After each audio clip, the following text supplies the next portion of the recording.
Guys, we are in this. This is happening right now. Okay. This is the Star Wars The Force Awakens panel. I know a lot of you guys waited a long time to be here. I mean, like, decades, really.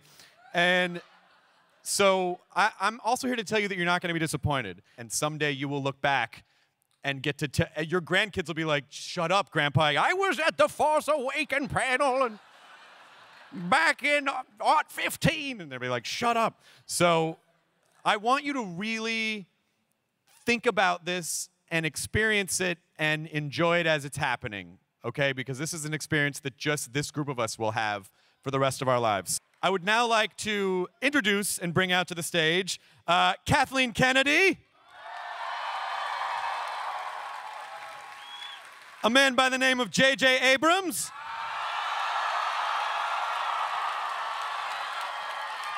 and Mr. Lawrence Kasdan.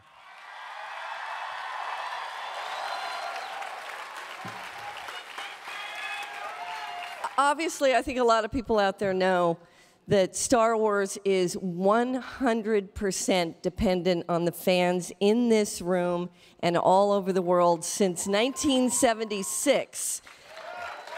In fact, when the movie was ready to come out, it was really the fans that built the momentum around the release of New Hope.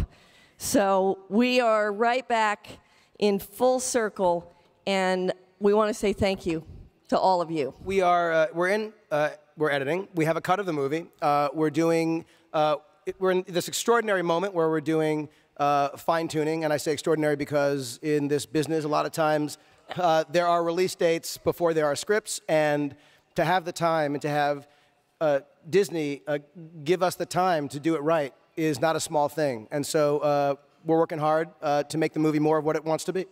The guy that brought me in is the genius that brings us all here, who is George Lucas. Yeah. He was absolute breakthrough monster genius, and none of us would be here if it weren't for him. And he called me and said, will you do this for me? And we started to do Empire Strikes Back, and then we did Return of the Jedi, and then 30 years passed, and those movies just like never went out of my life or my consciousness. And then a call came again and said, will you come back and meet these characters again 30 years later? So there wasn't even any disjunction between my life. We actually brought this character we call Baba Joe as a nickname. So should we bring Baba Joe out? Yeah, and see I think what so. happens? Absolutely. Let's see. This character was built by Neil Scanlon and the Creature Department. Let's see if this works. There you go. So. Okay, yeah, Neil Scanlon. These guys have done an unbelievable job, as you can see. What's amazing is seeing the people who operate these things. And the real benefit of having creatures like this, and you can see that character right there, you know, there are 5 people who are operating that creature. Well, obviously with the Saga films, which JJ is starting the first, which is The Force Awakens, 8 and 9 will be part of that saga, but we're also making anthology films, standalone movies. And Gareth Edwards actually starts shooting in about 3 weeks. So the first one will go into production very soon. I do want to point out there is a very special guest here in the audience. Peter Mayhew is out here. There he is. There's Peter over there by the microphone.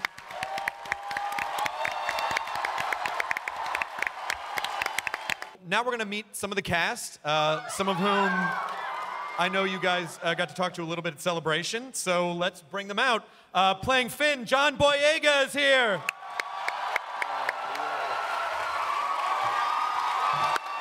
Also, Daisy Ridley. And as Poe Dameron, Oscar Isaac. It's been awesome. I mean, we walked the floor and we got to meet you guys. We got to meet some fans by the Lucasfilm booth. As an excited, eager actor, you know, I wanted to talk to Harrison about piloting and about how should I do it. You know, is there any special things that I should do, and just how do you work with the controls? And he said, it's fake. And also it's in space, so it doesn't really, the same stuff doesn't apply. Yeah.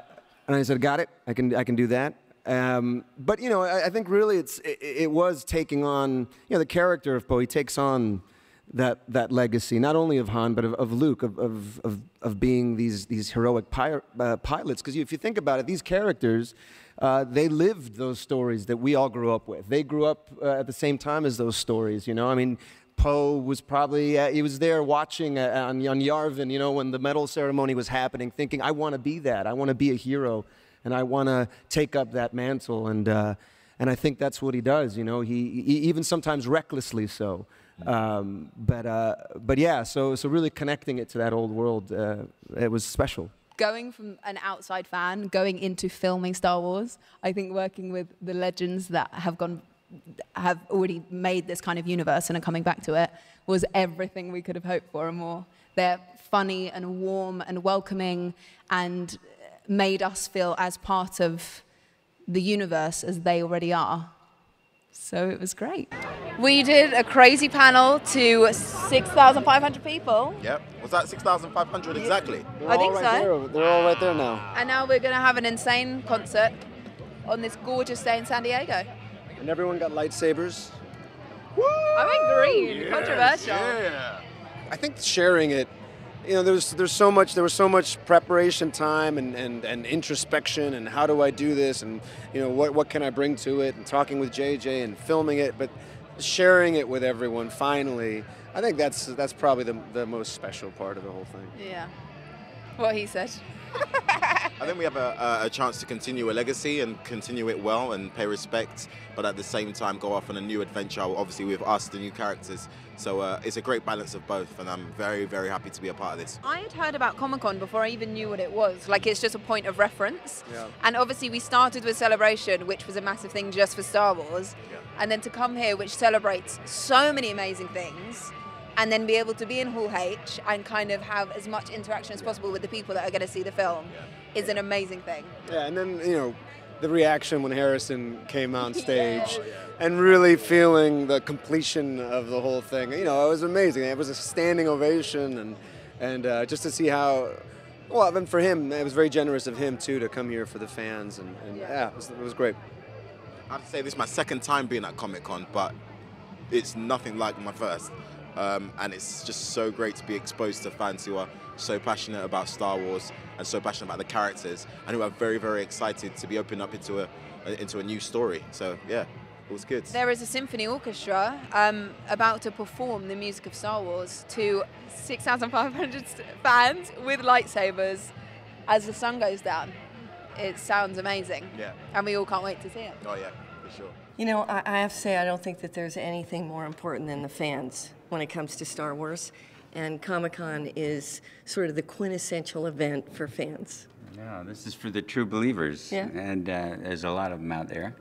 And that's who we made the movie for, I think. It's weird when you make movies to have them enter the sort of the bloodstream of the culture. And these movies do. They're bigger than other things. They just stay with you forever. I wrote one 30 years ago. I wrote one last year. And there hasn't really been a break in that time when people weren't talking about Star Wars or wondering about Star Wars. And that's a very unique situation to be in the movies. You know, we have so many great surprises for the fans. I think the most exciting thing is we have an amazing new cast of characters, and we have some really incredible new talent that we're going to be introducing. And that's probably what we're the most excited about. Well, Star Wars and Comic-Con sort of go hand in hand.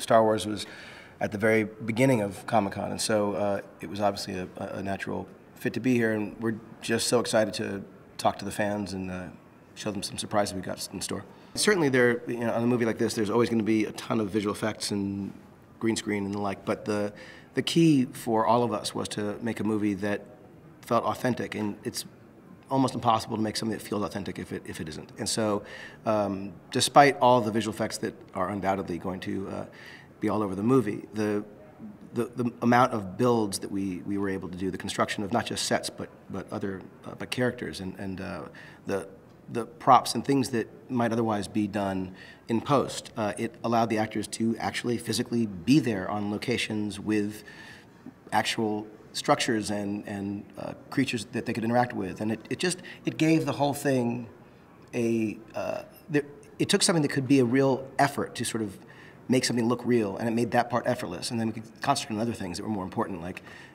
making the story good and the characters as strong as they could be.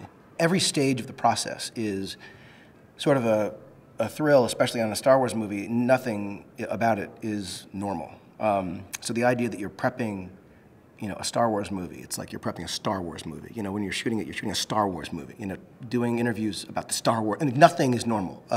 So every stage of it feels about as surreal as you can imagine.